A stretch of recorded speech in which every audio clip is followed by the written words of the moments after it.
ನಾನು 10 ಮೊಟ್ಟೆ ತಿಂದ್ರೆ ಸಾಕಾಗುತ್ತಾ, 20 ಮೊಟ್ಟೆ ತಿಂದ್ರೆ ಸಾಕಾಗುತ್ತಾ, ನಾನು ಜಿಮ್ಗೆ ಹೋಗ್ತಾ ಇದ್ದೀನಿ, ನಾನು ಏನು ತಿನ್ಬೇಕು, ಏನು ಟ್ರ್ಯಾಕ್ ಮಾಡಬೇಕು, ನಂಗೆ ಒಂದು ಗೊತ್ತಾಗ್ತಾ ಇಲ್ಲ ಅಂತ ನಾನು ಮೊನ್ನೆ ಬೆಲ್ಲಿ ಫ್ಯಾಟ್ ವಿಡಿಯೋ ಮಾಡಿದ್ಮೇಲೆ ತುಂಬಾ ಜನ ಬಂದು DM ಮೆಸೇಜ್ ಮಾಡಿದ್ರು. ಸೊ ಅವ್ರಿಗೆ ನಾನು ಹೇಳ್ಬಿಡ್ತೀನಿ, ನೀವು ತುಂಬಾ ಜನ ನ್ಯೂಟ್ರಿಷನಿಸ್ಟ್ನ ನೋಡಿರ್ಬೋದು, ಆ ಪ್ಲಾನು ಈ ಪ್ಲಾನು ಅಂತ ಕೊಡ್ತಾರೆ, ಡಯಟ್ ಪ್ಲಾನ್ ಕೊಡ್ತಾರೆ.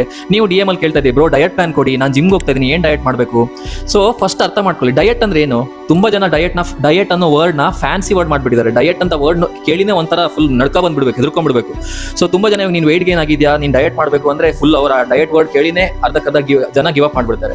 ಸೊ ಡಯಟ್ ಅಂದ್ರೆ ಫಸ್ಟ್ ಏನಂತ ತಿಳ್ಕೊಳ್ಳಿ. ಡಯಟ್ ಅಂದ್ರೆ ನೀವು ಏನ್ ತಿಂತೀರಾ ಅದೇ ಡಯಟ್. ನೀವು ಏನ್ ರೆಗ್ಯುಲರ್ ಆಗಿ ತಿಂತೀರಾ, ನಿಮ್ಮ ಈಟಿಂಗ್ ಪ್ಯಾಟರ್ನ್, ಅದನ್ನೇ ಡಯಟ್ ಅಂತ ಕರೀತಾರ, ಆಯ್ತಾ.